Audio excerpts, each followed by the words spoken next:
everybody. Tim here for the second part of season 2 of Love, Death, and Robots.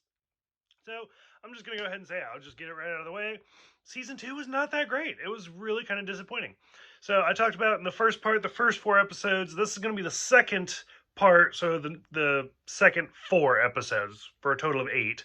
So, this time it's tall grass all through the house, life, Hutch, and the drowned giant. So, Tall Grass, I did love the animation style. It's almost like a watercolor type, like kind of claymation, which is almost like the theme for the second set. Just like the first one was very computery, with the exception of the one like anime type style. These 3 out of the 4 of these were very, very like almost claymation type. So, anyways, Tall Grass was almost like watercolor. The whole atmosphere, like it's one of those, like, as our society today, like, we're almost programmed to expect the unexpected at this point. And I mean, it can really go back to almost Lost is really like a good turning point for the way we watch television, that nobody's safe. Like when Lost came out and people are just dying, and you're like, what? And I mean, now we have like Game of Thrones and other stuff like that, where no character's safe. Anybody can die at any time. And so watching this one, like, immediately you can tell, like, okay, the guy says, stay here, don't go anywhere. He's gonna go somewhere. Sure enough, he does, and then he almost gets eaten. And as he's running, like, literally there's a 50-50 chance in my brain. I was like, either he's going to get saved by the guy, the train conductor guy, or he's just going to be consumed and become one of the zombies. Either way, I don't really care. 50-50.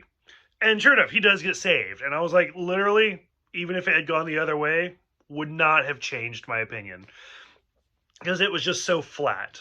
But overall, the most interesting part of the episode was the end, where he's like, you probably shouldn't tell anybody because they won't believe you. And I was like, that's actually pretty good. Like, I like that. But overall, the whole episode kind of fell for me.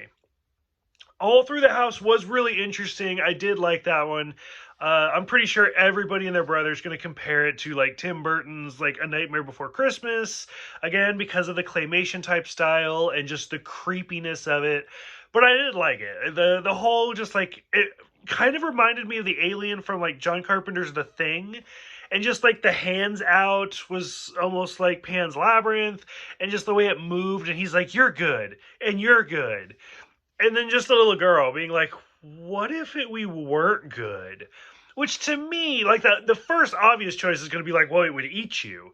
But no, like, even if it was like, you're bad, I would assume it would just spit out a chunk of coal rather than a present, is the what I'm going to assume. But still, I actually really like just the design of Santa and stuff like that. I thought it was great. Life, Hutch was really disappointing. This is like the big like celebrity episode. It's Michael B. Jordan's in it. Again, very computery. Like, it just looks like him. And so, like, this is this season's lucky number 13. The whole episode was kind of interesting with the malfunctioning maintenance robot, and like the hardest part for me was like when it steps on his hand. That was the, like, nope. That was really difficult to watch. But the entire episode, like, this is almost no different than the very first episode we watched with like the killer Roomba. It's the same thing, just one's in outer space. And I was like, oh, I'm over the robots. Like, that's the heavy one. This one is very robots. And then the final episode, Drowned Giant, which is really interesting for me. Because I know all of these are kind of based off of shorts and short stories and stuff. Drowned Giant is actually one of the few. Like, I actually remember the first time I ever read this story. I mean, it was 10 years ago when I was in college. It was a creative writing class, and we had to read the story that this is based off of. And I instantly recognized it. I was like, oh my God. Now, I have not gone back and researched it. I barely remember it.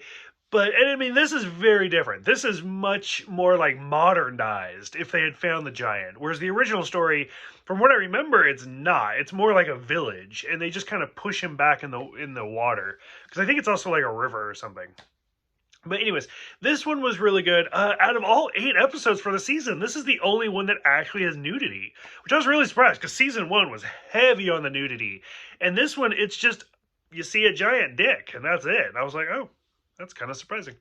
But this one was good. This one was more of a character study. The graphics were really, really well done. Just looking at the giant and stuff like that. And I mean, that's kind of what I remember from the story, where like they don't really do anything. They're just like, this is fucking weird. What is this? And you don't get an explanation or anything. It's how everybody else around you reacts, and then they're just like, oh, well, okay, well, let's go on with our life, and things continue. So this one I did really like as well. I thought this was a really interesting one. So overall I would say like I did like season 2. I know I said I didn't. I like season 2. It was interesting. A lot of the stories were really like fantastic, like animation and the processes they go through is phenomenal. I can't even imagine. But I would say it is a little bit of a step down from season 1. I didn't think the stories were as original or as creative. Impressive, but not as creative. So I haven't heard anything about if we're getting a season 3 or anything like that. So, because like I said, as soon as this series came out, boom, binged it. So curious if anybody else has seen anything, knows anything, what you think. Do you want another season? Go ahead, let me know. Thank you guys for watching. Thank you guys for subscribing, and I will see you guys next time.